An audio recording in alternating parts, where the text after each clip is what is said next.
가라지 비유 두 번째입니다. 하나님의 부재를 벗어나라, 이런 제목으로 말씀을 전하겠습니다.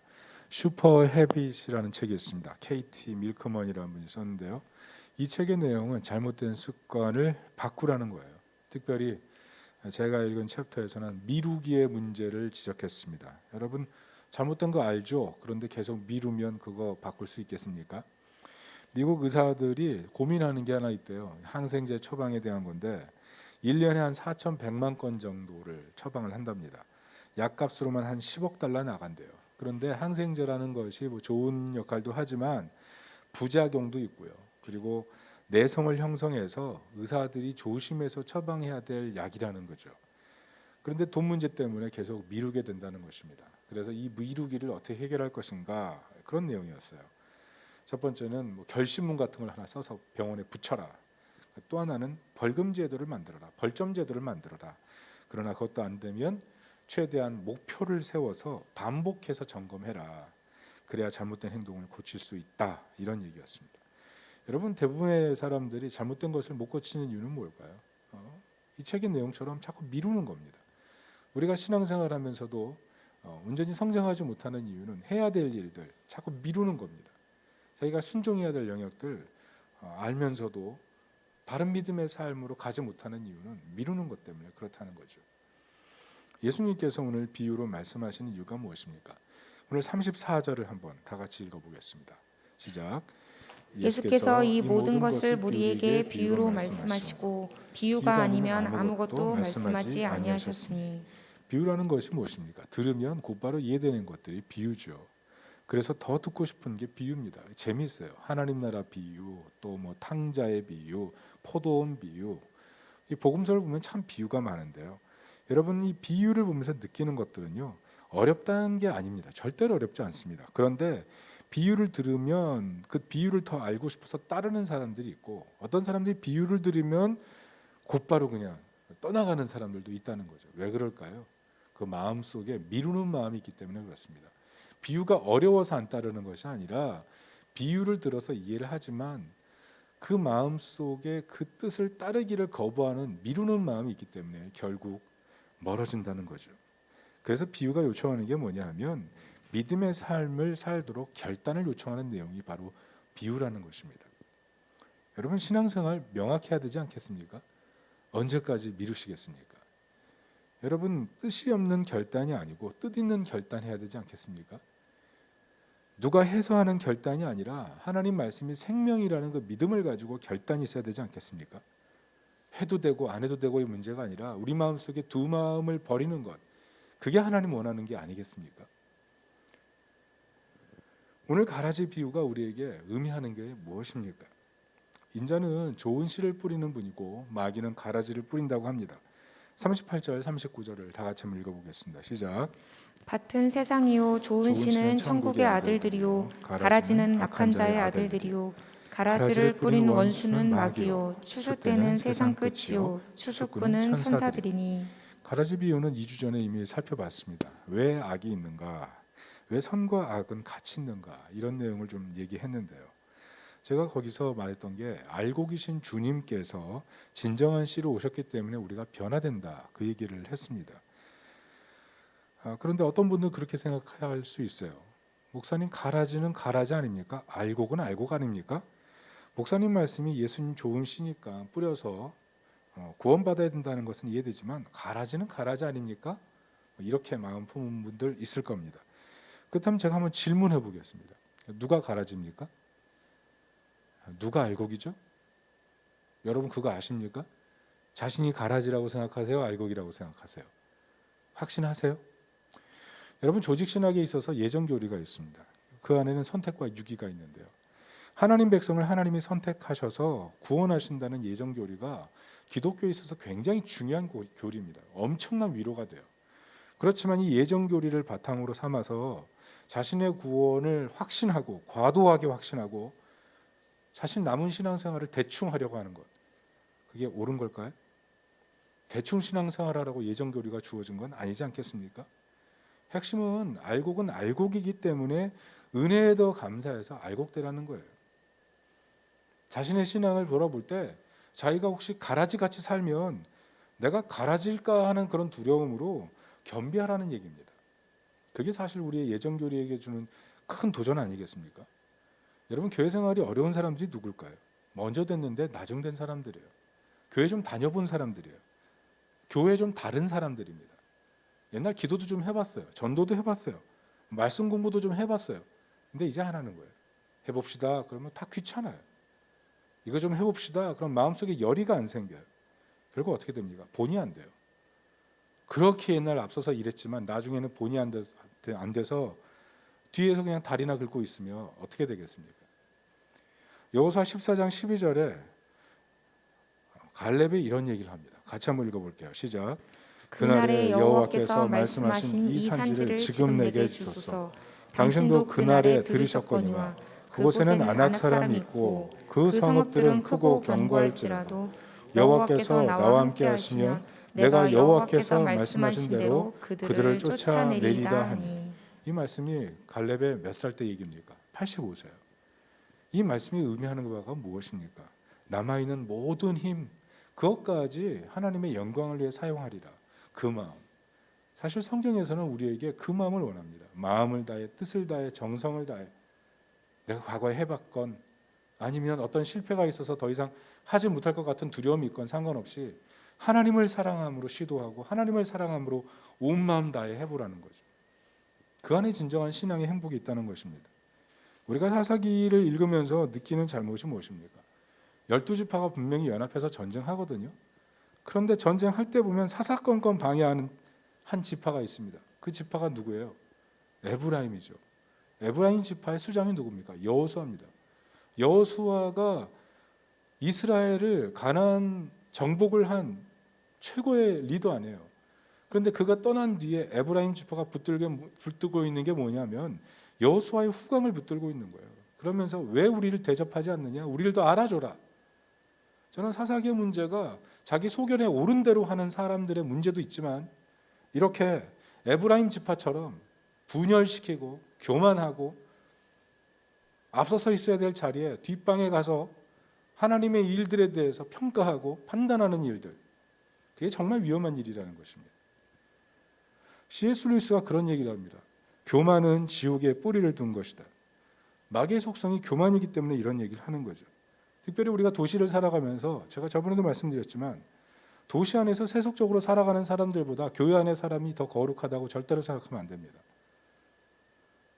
물론 교회가 깨끗한 곳이 돼야 되겠죠. 그렇지만 저 사람들보다 내가 더 우월하고 더 선하고 더 착하고 그런 마음으로 도시를 바라본다면 결코 도시에 있는 사람을 복음 전도할 수가 없습니다.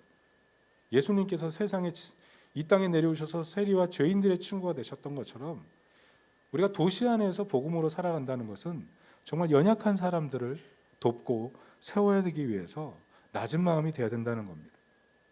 그래서 교회는 항상 어때야 됩니까? 그리스도 중심, 은혜 중심, 복음 중심이 돼야 되는 거예요.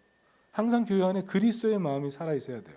그리스도의 마음만 있다면 알곡이 알곡되고 가라지라 할지라도 그 그리스도의 마음으로 돌아와서 하나님 자녀가 되는 것입니다.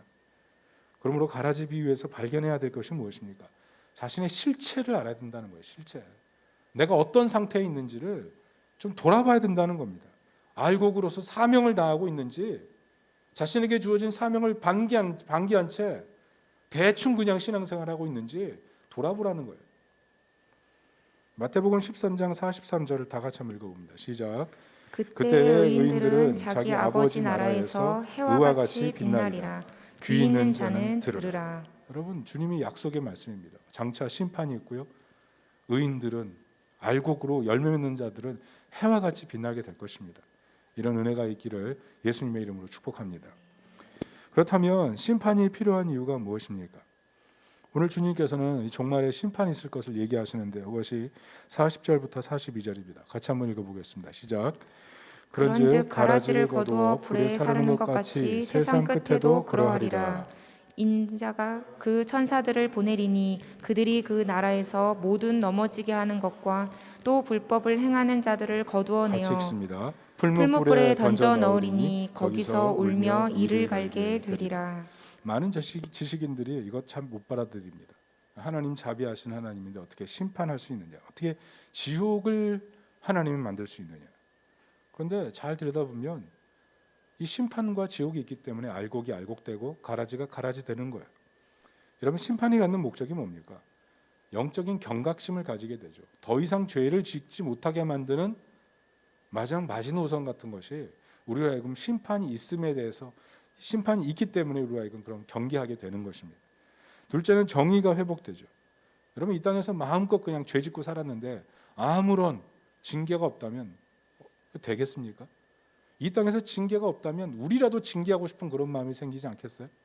그러나 하나님의 심판이 있기 때문에 우리가 겸손히 기다리는 겁니다. 하나님의 정의가 회복되기를.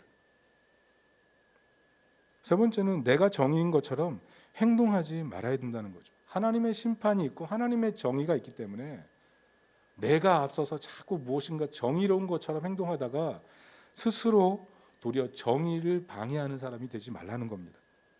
여러분, 기독교인이나 세속주의자들이 실수하는 게 무엇입니까? 세상에 정의를 세우기 위해서 지나치게 앞서다가 도리어 자신의 불의를 드러내는 거죠. 이 사회의 지금 혼란함이 왜 그렇습니까? 다 정의를 외치고 있는데 정의롭지 않아서 그런 거 아니에요? 저는 오늘날 많은 사람들이 정치에 관심이 많은데 기독교인으로서 정치에 참여하는 것 뜻 있다고 생각합니다. 그러나 문제는 교회 이름으로 정치를 하거나 교회 안에 들어와서 정치적인 파당을 만들거나 자신이 지지하는 정치인과 정당을 정의인 것처럼 착각하는 것은 굉장히 위험한 생각입니다. 왜냐하면 정의를 외친다고 정의롭지 않거든요. 여러분, 정의를 얘기한다고 그 사람이 정의로우면 정말 다 따라가야죠. 그러나 정의를 얘기하는 사람도 심판이 필요한 거예요. 그러니까 조심스러워지는 겁니다. 제가 이번 주에 코로나 바이러스를 걸려서 일주일간 격리를 했는데요. 제가 이 시간을 보내면서 좀 정신이 없고 뭐 그런 와중에 뭐 여러 가지 일들을 했지만, 특별히 제가 그 우연하게 그 덱스터라는 그 미드를 보게 됐습니다. 이게 2006년인가 2008년에 시작해가지고 한 몇 년 동안 한 거예요. 횟수로 따져보니까 한 8년, 9년 이렇게 했더라고요. 길이로 따지면 뭐 10년, 10몇 년이 되더라고요. 그러니까 아마 이거를 미국 드라마 좋아하는 사람들은 아마 어느 정도 꿰고 있는 그런 내용이 아닌가 싶어요. 뭐 내용의 핵심이 뭡니까? 세상의 악을 경찰이 판단하는 거죠. 세상의 악을 처분하기 위해서 경찰이 칼을 잡는 거예요. 그런데 어떻습니까? 결코 내용이 정의롭지 않습니다. 불의해요.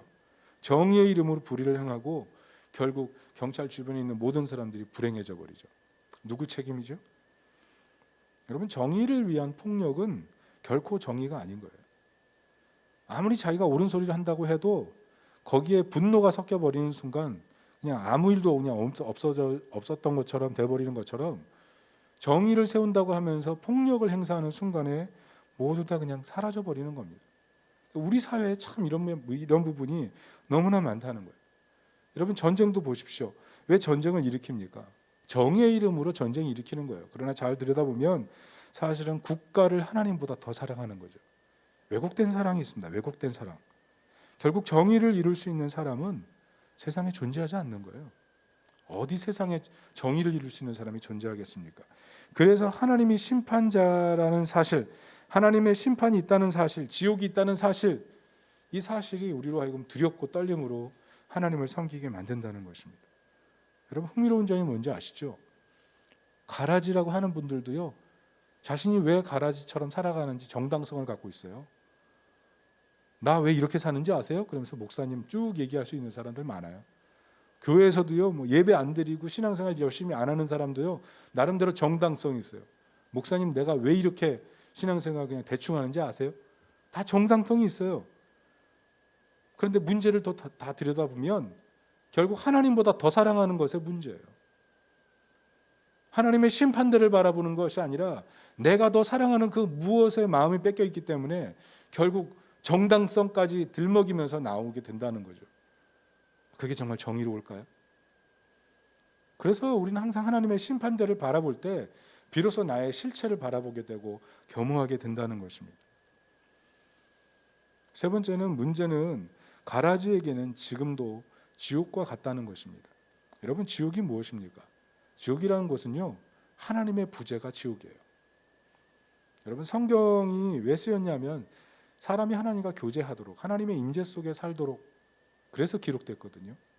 하나님과 동행할 때 가장 행복이라는 사실을 알려주기 위해서 성경이 기록된 거예요. 여러분 쉽지 말로 우리 삶에서 그냥 자기 마음대로 편안하게 살아가는 분들 많잖아요.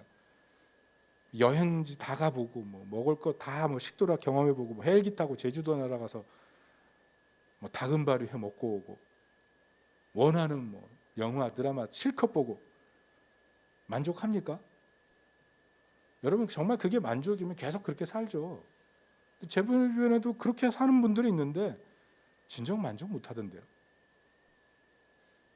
C.S. 루이스가 그런 말을 했어요. 현세에서 하나님께 아버지 뜻대로 하옵소서라고 끝내 말하지 못하는 사람들에게 하나님께서는 심판대 앞에서 이렇게 말씀하신다. 이제 내 마음대로 해라. 이 땅을 자기 마음대로 살려고 하는 사람들, 그 마지막이 지옥이라는 거예요. 그렇게 보면 이미 지옥이 시작된 거 아니겠습니까? 내 마음대로 다 하는데, 내 뜻대로 다 하는데요. 누가복음 16장 19절부터 31절을 보면 부자와 나사로 비유는 나오는데요. 여러분 부자가 어떤 사람입니까? 자기 뜻대로 다 하는 사람이에요. 한날 한시에 둘이 죽었습니다. 근데 깨보니 부자는 지옥이고요, 나사로는 아브라함 품이네요. 이 아브라함 품에 대해서 의견이 분분해가지고 제가 찾아보니까 3세기의 교부 신학자였던 히폴리투스가 그런 얘기를 해요. 아브라함의 품, 이것은 장차 부활과 영생을 고대하는 상징이다. 이런 얘기를 해요. 부활과 영생에 대한 상징. 반면 부자는 어떻습니까? 끊어졌죠. 끊어졌어요. 오늘 아브라함이 누가복음 16장 25절에 무엇이라고 합니까? 우리 다 같이 한번 읽어보겠습니다. 시작. 아브라함이 이르되 예 너는 살았을 때 좋은 것을 받았고 나사로는 고난을 받았으니 이것을 기억하라. 이제 그는 여기서 위로를 받고 너는 괴로움을 받느니라. 주님께서 뭐라고 말씀하시는 겁니까? 너 지금까지 세상에서 좋은 것 다 누렸지? 이제 천국에서는 그 좋은 것 없다. 얘기하시는 거죠. 다시 말해서 내가 살아가는 현실 속에서 하나님을 잊고 살았던 그 좋은 것들, 그게 사실은 지옥의 열쇠야. 이 얘기를 하시는 겁니다. 부자에게 없었던 것이 무엇입니까? 자신의 영적인 상태를 전혀 몰랐다는 거예요. 계시록 3장 17절에 보면 라우디게아 교회를 향해서 예수님께서 뭐라 그러십니까? 자신들이 부자고 자신들에게 뭐 안약이 있고 뭐 어떤 지역보다 굉장히 괜찮은 환경 속에 살았다 그러면서 자랑했던 그 사람들을 향해서 예수님 뭐라 그럽니까? 같이 한번 읽어볼게요. 시작. 내가 말하기를 나는 부자라 부요하여 부족한 것이 없다 하나 내 공고한 것과 가련한 것과 가난한 것과 눈먼 것과 벌거벗은 것을 알지 못하는도다. 좋은 옷감을 입었어요. 근데 벌거벗었구나. 그 지역의 특산물이 안약이에요. 근데 너 눈 멀었구나. 호화 사치하면서 아주 그냥 편안하게 살아요. 근데 너 곤고하고 가련하구나. 심지어 너 가난하구나. 이렇게 예수님 말씀하셨다는 거죠. 내가 열심을 내라. 회개하라. 이게 예수님 말씀 아니셨습니까? 오늘 부자는요, 자색 옷과 고운 옷을 입고 날마다 호화로이 연회를 베풀었습니다. 근데 무엇을 잊었습니까? 몸이 헐고 자기 집 앞에 버려진 채 자기 상에서 떨어지는 것으로 배불리 먹으려고 했던 나사로를 잊었던 거죠. 몸이 아파가지고 치료받지 못하는데 개들이 와서 핥고 있는데도 전혀 거들떠보지 않았던 부자. 결국 나사로는 무엇입니까? 나사로는 어떤 존재입니까? 그 부자로 하여금 천국에 갈 수 있도록 하나님이 장치해 주신 유일한 희망이었죠. 그런데 같은 날 사라져 버리니 어떻게 되겠습니까? 생각해 보세요. 부자의 잔치가 지금 잔치입니까? 아니면 지옥입니까? 잔치하는 날 보면 인간적으로 보면 나사로에겐 지옥이죠. 그러나 이 곤고함 속에서 나사로가 가졌던 것은 정말 가난한 심령 아닙니까? 하나님, 내 영혼을 주님께 의탁합니다. 이게 나사로의 고백 아니었을까요? 반면에 부자는 만족감, 편안함, 포만감, 부요함 가득했겠죠. 그러나 하나님의 부재 속에서 느껴지는 텅 빈 환희, 그 스스로 지옥문을 열고 있는 겁니다. 많은 그리스도인들의 심각한 문제가 무엇일까요?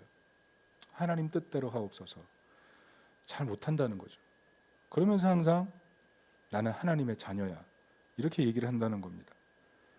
하나님의 부재 속에 살아가는데 별로 불편함을 느끼지 못한다는 거죠. 하나님을 내 삶의 가장 귀한 분으로, 가장 소중한 분으로 모시는 데 있어서 너무 인색하다는 겁니다. 자기 삶의 부요를 위해서는 모든 잔치를 계획하지만 하나님 나라 잔치에 대해서는 그렇게 깊이 생각하지 못한다는 거죠. 일상을 보십시오. 우리는 하나님과의 관계에 우선순위를 두고 있습니까? 나의 기도 생활은 하나님과의 관계가 목적입니까? 아니면 뭔가 받아내기 위한 기도를 하는 게 목적입니까? 찬양 생활에서 하나님의 영광을 들여 높이는 것이 목적입니까? 아니면 내가 가지고 있는 목소리, 내가 가지고 있는 재능을 드러내는 것이 목적입니까? 여러분, 헌금하는 목적이 무엇입니까? 하나님께서 주신 것이 너무 기뻐서 드리십니까? 아니면 내가 하나님께 드리지 않으면 빼앗길 것 같아서 하나님께 드리십니까? 만약 우리가 하는 모든 일들이 내 뜻대로 하옵소서라는 그런 바탕이라고 하면 우리는 교회를 다니고 있지만 내가 만든 하나님을 섬기는 거예요. 사실은 내가 원하는 하나님을 만들어 놓고 그 앞에 절하는 것뿐이라는 겁니다. 여러분, 우리가 하나님의 자녀라 그러는데 이게 어디서 나옵니까? 신학적으로 그리스도의 칭의 사건에서 오는 거예요. 그리스도의 칭의, 우리 대신 죄값을 치르셔서 우리를 정결하게 하신 예수 그리스도의 그 능력이 우리에게 전가된 사건, 그게 칭의 전가. 유명한, 제가 계속 반복하니까 다 아실 겁니다. 그런데 이 칭의 사건이 어디서 오냐면 그리스도의 능동적 순종과 수동적 순종에서 왔어요. 능동적 순종은 뭐냐면 하나님의 뜻 아래서 예수님 모든 것을 순종하셨어요. 그래서 영광의 백성이 될 수 있도록 우리에게 은총 베푸셨습니다. 수동적 순종은 무엇이냐면 예수님께서 십자가 사건 앞에서 자기 뜻대로 하지 않으시고 하나님의 뜻대로 하기를 원하셨어요. 그래서 수동적으로 십자가 사건을 다 따라가셨습니다. 그래서 완벽하게 성취하셔서 우리에게 다가온 결과가 뭐냐 하면 속죄의 은총이에요. 사죄의 은총. 이게 자녀됨의 영광이에요. 근데 이 자녀됨의 영광이 얼마나 큰 고통 속에서 왔는지, 얼마나 적극적인 순종에서 왔는지를 우리가 늘 기억하면서 나아가야 된다는 것입니다. 그냥 자녀됨은 공허한 텅 빈 운동장에서 그냥 갑자기 짠하고 나타나는 것이 아니라 하나님이신 아들, 하나님이시자 아들이신 성자 예수 그리스도의 놀라운 피 흘림과 고통 속에서 우리에게 주어진 너무나 큰 축복이라는 거죠. 그 축복 안에 엄청난 순종의 비밀이 숨어 있었다는 것입니다. 내 뜻대로 마옵시고 아버지 뜻대로 하옵소서. 여러분, 우리가 정말 그리스도인도 살아가면서 저를 포함해서 하나님의 부재 속에 살아갈 때는 정말 무능해져 버립니다. 하나님과의 동행함이 없는 상태, 그 상태가 너무 길어지게 놔두는 것, 그건 정말 위험한 상태인 거예요.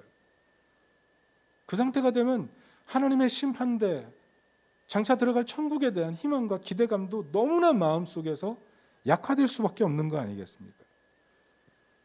여러분, 우리는 어떻게 하면 이 하나님의 부재의식에서 벗어나서 하나님과 동행하며 살아갈 수가 있을까요?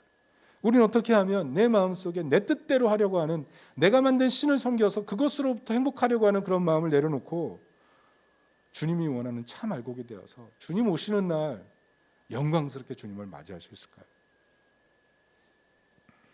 오늘 마지막 네 번째는 복음은 성령님의 일하심을 통해 하나님의 부재의식을 해결한다는 것입니다. 성령님께서 하시는 일이 무엇입니까? 요한복음 14장 26절을 한번 같이 읽어봅니다. 시작.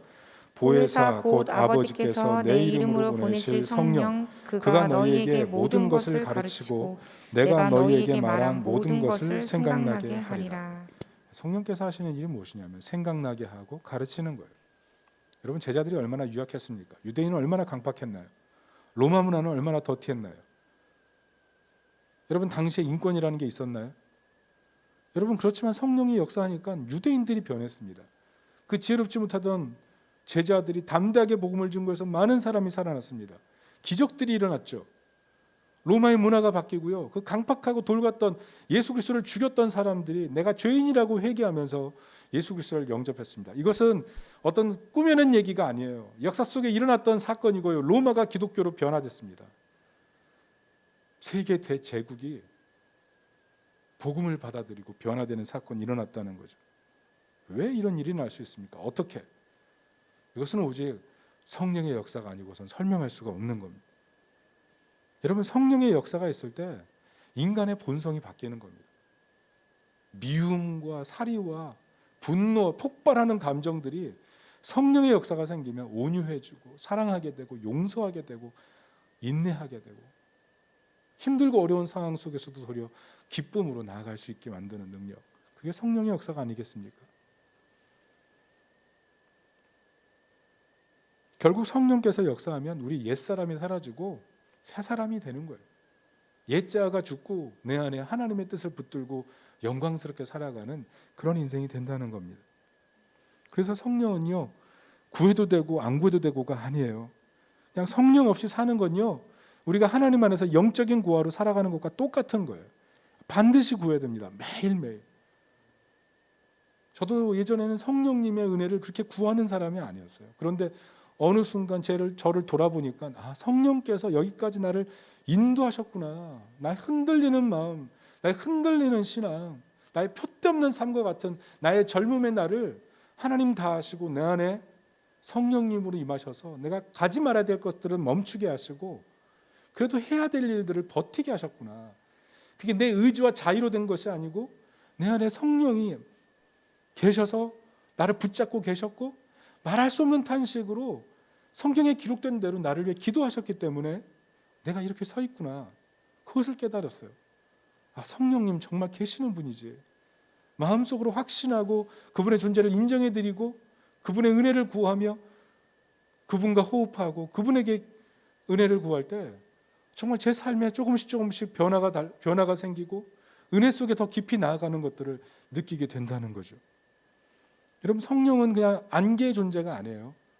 삼일체 하나님이시고 우리 삶을 복스럽게 만들기 위해서 우리 안에 오신 하나님이신 것입니다. 팀 켈러가 그런 말을 합니다. 성과 성자의 사랑은 인간관계와 차원이 전혀 다르다. 그에 비하면 부부의 사랑의 관계는 망망대해 앞에 이슬 한 방울 같다. 하나님의 사랑과 인간의 사랑은 아무리 인간의 사랑이 깊을지라도 비교 불가의 사랑이라는 거예요. 성령도 마찬가지입니다. 예수님 그렇게 사랑하셨고요. 예수님도 정말 성령님 사랑하셔서 성령님을 요청하셨고 모든 사역을 다 감당할 수 있게 하셨어요. 성령님이 하시는 일이 뭡니까? 예수님이 기뻐하는 것 우리도 기뻐하게 하는 거예요. 하나님 미워하시는 일 우리도 미워하게 하는 거예요. 어떻게 됩니까? 순종이 쉬워지죠. 하나님 부재에 사로잡힐 수가 없죠. 우리 마음속에 하나님을 향한 사랑이 마음속에 샘솟게 만들어주시죠. 내 의지로요? 아니요. 내 지식으로요? 아니요. 내 결심으로요? 아니요. 성령님께서 우리 안에 역사하시면 이런 일들이 생기는 것입니다. 성령을 사모하시고 하나님의 부재를 벗어나서 알곡으로 살 수 있기를 바랍니다. 여러분, 저는 예전에 정말 목사로 살았지만 너무나 은혜가 오랫동안 사라진 채 메말라서 신앙생활을 했던 시간들이 있었습니다.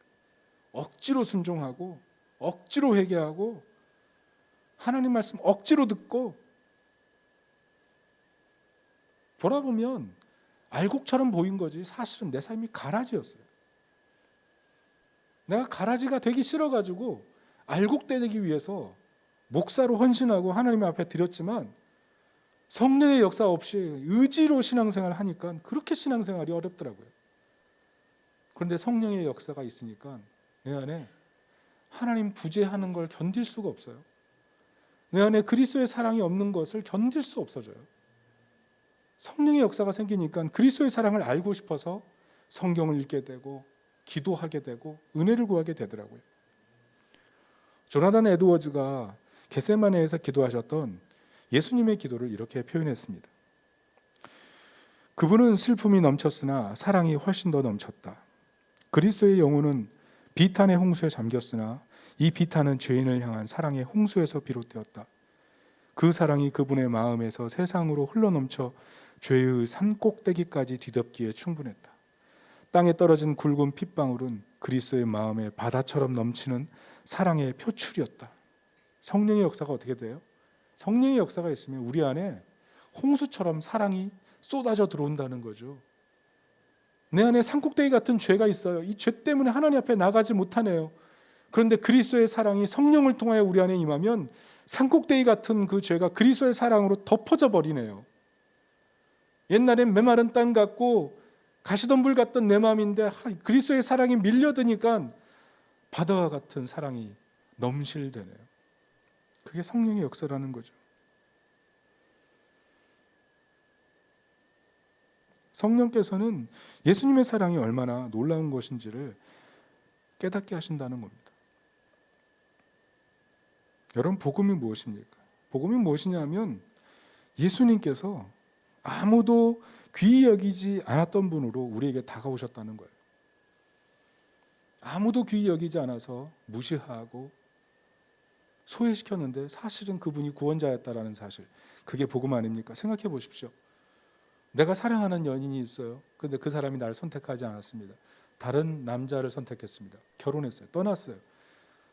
엄청난 외로움에 시달립니다. 그런데 그 여인이 헤어지고, 첫 번째 남자랑 헤어지고 두 번째 남자랑 또 사랑을 시작해서 결혼하려고 합니다. 그것을 바라면서 복장이 터져서 다가갑니다. 내가 당신을 여전히 사랑하고 있어요. 근데 그 여인이 당신의 사랑은 너무 밋밋해요. 나는 이 남자와 뜨겁게 사랑하고 싶습니다. 또 떠나놨습니다. 너무나 소외된 거죠. 버림받는 거죠.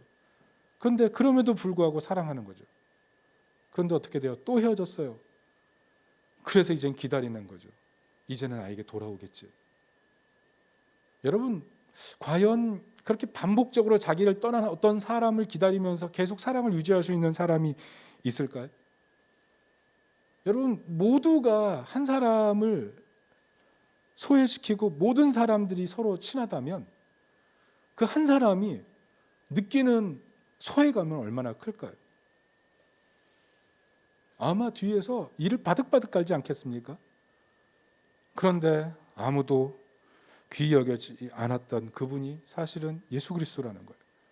그분이 우리에게 사랑을 주기 위해서 마른 마음으로, 목마른 마음으로 우리를 기다리고 있다는 겁니다. 그게 이사야 53장 3절에 이렇게 기록됩니다.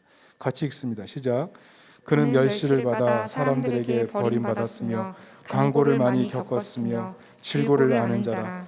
마치 사람들이 그에게서 얼굴을 가리는 것 같이 멸시를 당하였고 우리도 그를 귀히 여기지 아니하였도다. 아무도 귀히 여기지 않았어요. 그런데 알고 보니 그분이 우리 죄를 위해 대신 죽으셨다네요. 아무도 자신을 귀하게 여기지 않았는데 너무나 사랑해서 자신을 포기했다네요. 여러분, 복음은 여기서 끝나는 게 아닙니다. 자신을 귀하게 여기지 않는 사람들을 대신해서 철저하게 순종하셔서 자녀됨의 영광을 주기를 원하셨는데 하나님께서 예수님에게 주신 것은 저주였다는 거죠.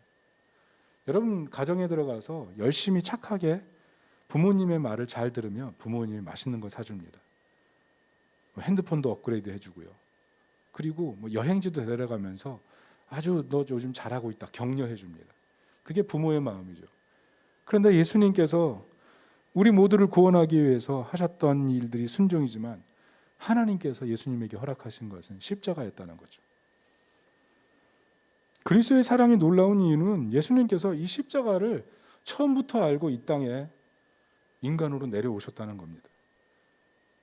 십자가를 지고 가야 되는 그 명확한 사명을 아셨지만 아무에게도 사랑받지 못하셨을 때 인간이라면 그렇게 할 수가 없죠. 엄청난 모욕감으로 그냥 다 때려치고 그냥 끝나지 않았을까요? 예수님 죽을 날을 기다리며 순종하셨다는 거죠.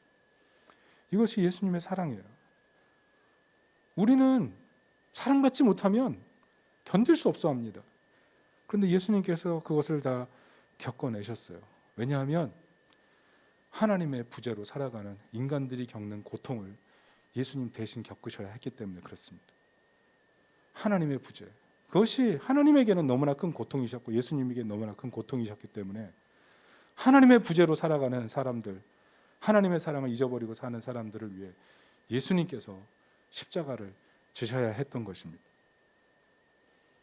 여러분 생각해 보세요. 자신을 전혀 귀하게 여기지 않았음에도 불구하고 계속 사랑한다고 하는 사람, 그 사람이 진짜 사랑 아니에요? 그 사람은 정말 신뢰할 수 있지 않겠어요? 근데 예수님이 그래요. 나는 예수님을 잊어버렸는데 예수님 날 잊어버린 적이 없어요. 나는 내 마음대로 사는데 예수님은 내 마음이 자신에게 향하기 위해서 끝까지 기다리세요.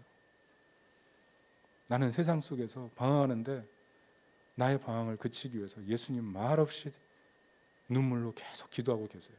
그분이 예수님이라면 어떻게 하시겠습니까? 여러분, 복음이 무엇이냐 하면 예수님께서 나사로로 오신 거예요. 나사로로. 아무도 거들떠 보지 않는 그런 인간으로 예수님 오셨다는 겁니다. 놀라운 게 뭐예요? 예수님 죽은 자리가 어떤 자리예요? 부자의 자리예요. 부자의 자리. 부자의 묘시를 빌려 쓰셨어요. 그게 어떤 의미입니까? 자신을 거들떠 보지 않던 부자를 위해서 예수님 오셨다는 거예요. 부자의 의미가 뭡니까? 종교 지도자들, 세속적인 쾌락을 지키는 많은 사람들, 그 사람들이 부자 아니겠어요? 그 사람들이 하나님의 영광 위에 살도록, 진정한 부요를 위해 살도록, 진정한 부자가 되도록 진정한 부자가 되어 살도록 이끌기 위해서 예수님 죽으셨다는 거예요. 여러분, 세상이 정말 짧지 않습니까? 세상 짧으니까 더 잘 살고 싶죠. 그런데 진정한 부요함을 알지 못할 채 살아간다는 건요, 너무나 허무한 거예요. 너무나 허무한 거.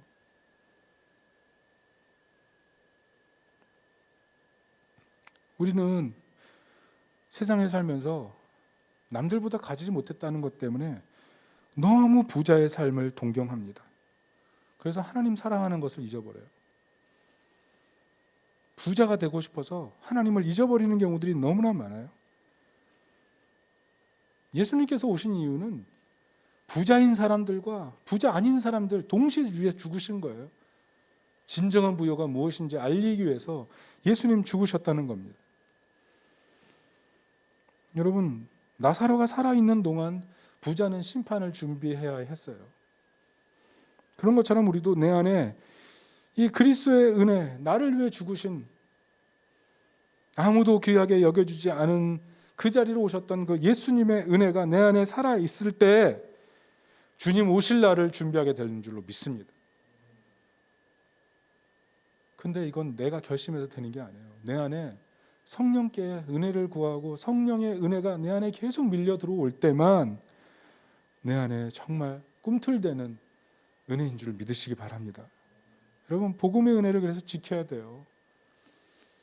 하나님과 동행하는 것이 너무 행복하기 때문에 이걸 지켜야 돼요.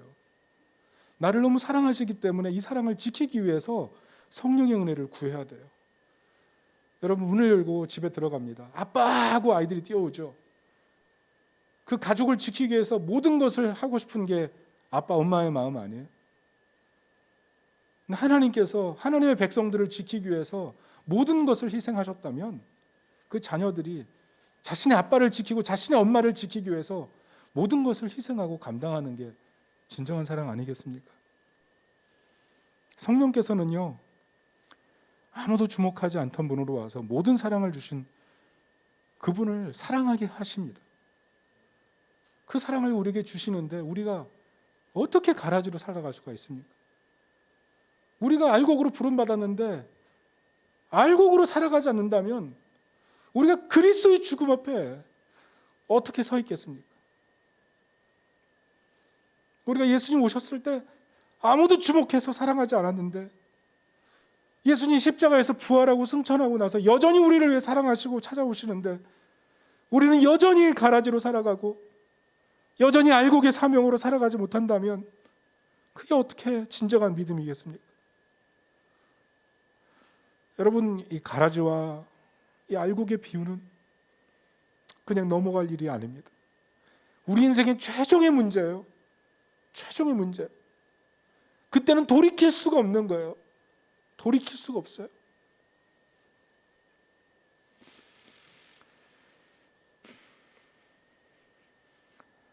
말씀의 결론을 맺습니다. 지옥이 있습니다. 심판도 있습니다. 하나님의 정의를 위해서 필요합니다. 이 사회의 정의를 위해서 필요합니다. 그러나 우리가 그 앞에 언젠가 서야 됩니다. 어떻게 서시겠습니까? 내 뜻대로 서 있는 사람은 내가 만든 하나님 섬기다가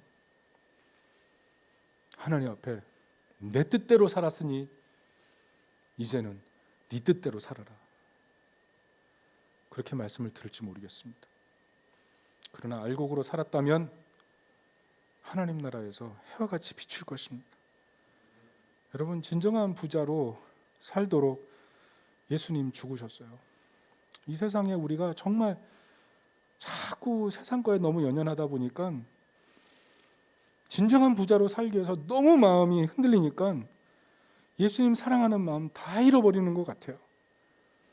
여러분, 세상 부요, 세상 영광 다 순간입니다. 인생은 영원하지 않아요. 그러나 주님과 동행하는 그 삶은 우리에게 영원히 준비된 것입니다. 혹시 알고의 삶을 미루고 계셨습니까? 혹시 회개의 삶을 미루고 계셨습니까? 혹시 하나님이 원하는 열매를 맺는 것을 미루고 사셨습니까? 여러분, 더 이상 미루지 마십시오. 누구 보기 좋아서 하지 마시고요. 우리를 위해 모든 것을 내어놓으신 예수님 사랑해서 마음 다해서 주님을 노래하고 경배하고 예배하고 그러길 바랍니다. 여러분, 간청합니다. 성령님을 사모하십시오. 성령님을 사모할 때 우리 안에 그리스도의 사랑이 넘치고, 성령님을 사모할 때 우리 안에 세상적인 찌꺼기들이 빠져나가고, 성령님을 사모할 때 우리는 말씀을 사랑하고 기도를 사랑하는 사람이 되고, 우리는 성령님을 사모할 때 진정한 알곡이 되어서 하나님의 영광을 드러낼 줄로 믿습니다. 이런 하나님 백성이 되시기를 예수님의 이름으로 축원합니다. 아멘.